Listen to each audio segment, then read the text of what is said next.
keynote address by chief guest.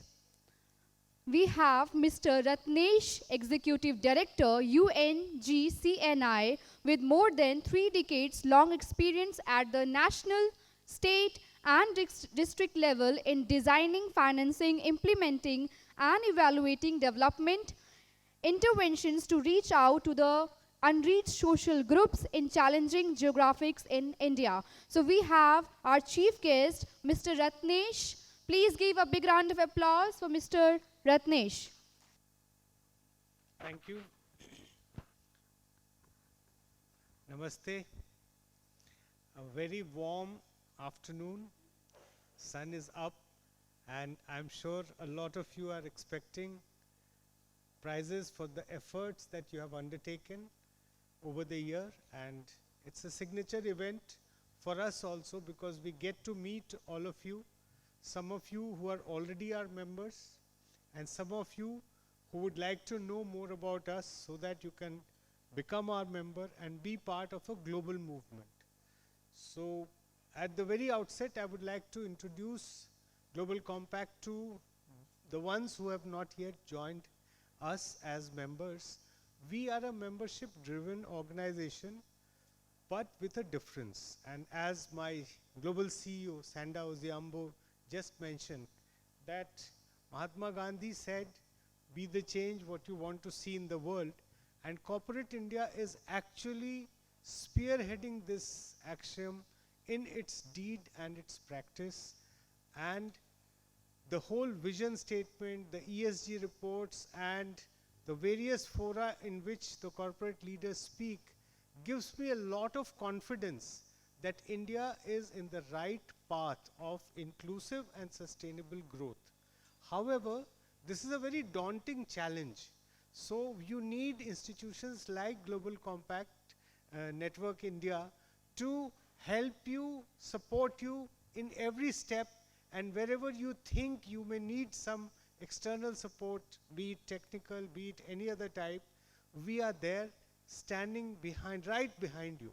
So who are we? So basically, in 2003, that is 20 years ago, November 25, we were registered as an autonomous society under the Indian Societies Act, and we are led by ONGC's leadership, as well as major PSUs are our founder members. However, we have grown since 2003 to a 600 plus membership organization, which I agree with you that it is inadequate for the country of the size of India.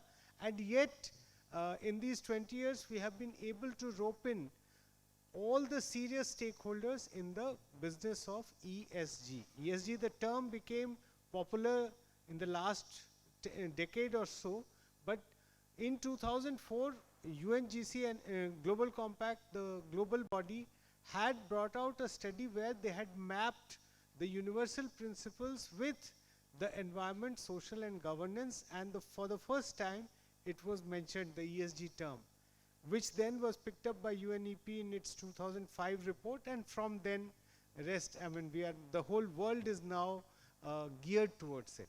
So during those times, since the early turn of the century, Kofi Annan was the Secretary General of the United Nations at that time, who had first conceived of this idea that without public sector, this journey cannot be completed. And rightfully so, when I see the hall full of such committed and dedicated leaders who have actually demonstrated what should be done in their factories, in their organizations, in their companies, in various ways, in safety and environment and health and other things. So what is required in this country is that while we take care of the profits, we also think about the planet, and we also think about the equity considerations of the society in which we are operating. So ESG, that is the framework, or that is the matrix. And then within ESG, you can also map the 10 universal principles in environment, in climate, in human rights, in labor principles, and in anti-corruption. These are the 10 principles for which you will have to give a commitment if you want to join us, that yes, I adhere to these 10 principles. And once you become a member, then every year you have to reaffirm that commitment and also communicate with it that what is the progress that your company made on these 10 principles. Similar to what the GSS, the forum seeks the information from you, on basis which it selects its winners. For us, all of you are winners because everyone is embarked on this journey.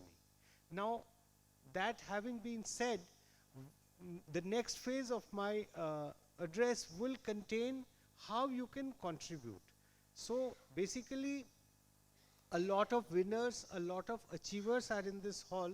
So they are all aware of their responsibility as a corporate citizen as well as individual citizen. And they have embarked upon this journey not only in what they do, but how they live.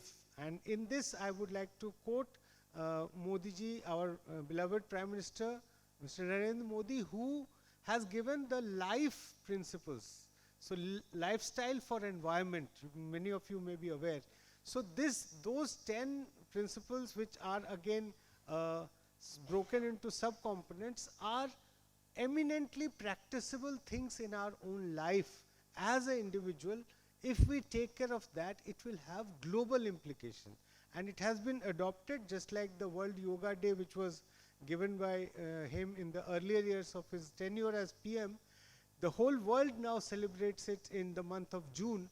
Similarly, these life principles are also being globally propounded by the United Nations for action by individuals.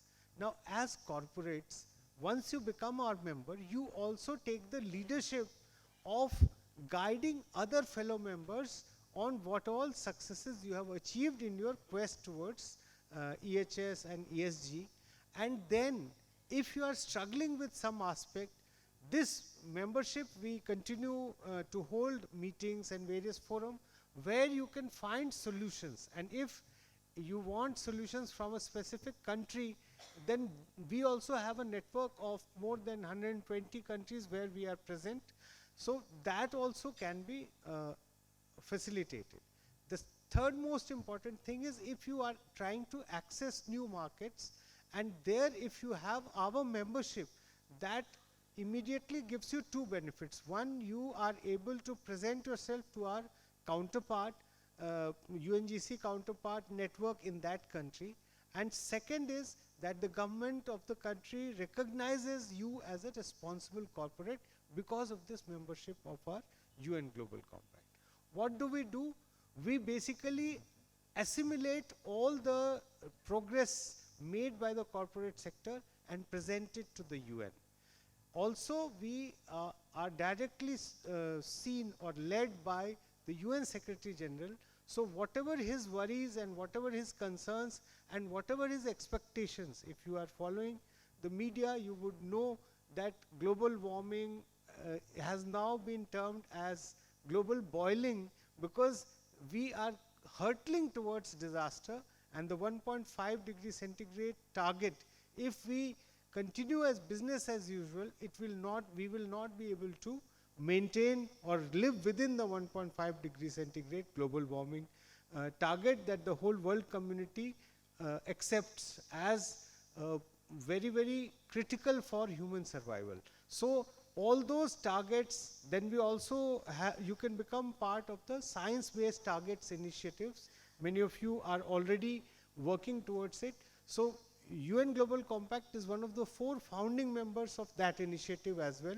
So anything to do with global sustainability, environment sustainability, social equity, as well as anti-corruption, ethical governance, and gender equality. So all these principles are integral to our members, and as members, whatever you do during the year, we are able to demonstrate to the world that how corporates are also contributing. But when I mention the word corporates, it may be slightly misleading.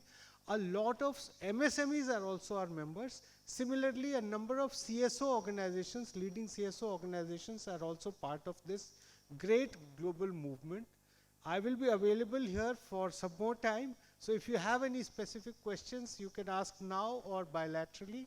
But definitely I would like to exhort each one of you to join and be part of this global action platform, where we not only have a vision, but we also have the willpower to actually work on the ground and support your initiatives. Thank you so much.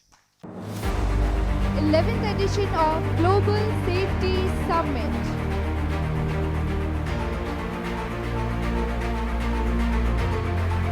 For us, all of you are winners because everyone is embarked on this journey. Definitely from here, we will start achieving what we are discussing.